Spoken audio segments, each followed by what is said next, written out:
আসসালামু আলাইকুম ওয়া রাহমাতুল্লাহি ওয়া বারাকাতুহু। আশা করি আল্লাহর রহমতে সবাই ভালো আছেন। আলহামদুলিল্লাহ আমিও ভালো আছি। আমরা আজকে যে পড়ব সূরাতুল কাফিরুন। ১ম আমরা বানান পড়ব, এরপর আমরা উচ্চারণ পড়ব। তাহলে শুরু করা যাক। বিসমিল্লাহির রহমানির রহিম। কফ লাম পেশ কুল। ইয়া কাটা জবর ইয়া। কুল ইয়া। হামজা ইয়া জবর আইয়া পেশ ইউ আইয়ু।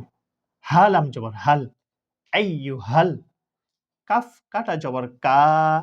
ফা জের ফি কাফি। র ওয়াও পেশ রু নুন জবর না কাফিরুনা। قل يا أيها الكافرون লাম আলিফ জবর লা। হামজা আইন জবর আ। বা পেশ বু লা আ'বু দাল পেশ দু লা আ'বুদু। মিম আলিফ জবর মা। তা আইন জবর তা। মা তা। বা পেশ বু দাল ওয়াও পেশ দু নুন জবর না মা তা বুদুনা। লা আ'বুদু মা তা'বুদুন। ওয়াও জবর ওয়া। লাম আলিফ জবর লা। ওয়ালা। হামজা নুন জবর আও। তা মিম পেশ তুম ওয়ালা আনতুম। আইন কাটা জবর আ। বা জের বি আবি।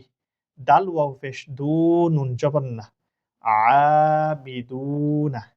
মিম আলিফ জবর মা। হামজা আইন জবর আ। মা আ। বা পেশ বু দাল পেশ দু মা আ বুদু। ولا أنتم عابدون ما أعبد। পুরোটা আমরা একবার উচ্চারণ করে আসি। قل يا أيها الكافرون لا أعبد ما تعبدون ولا أنتم عابدون ما أعبد। বাকি অংশ আমরা আগামী পর্বের মধ্যে ইনশাআল্লাহ পড়ব। আমি যেভাবে পড়েছি আপনারাও সেভাবে পড়ার চেষ্টা করবেন ইনশাআল্লাহ। আল্লাহ হাফেজ। আসসালামু আলাইকুম ওয়া রাহমাতুল্লাহি ওয়া বারাকাতুহু।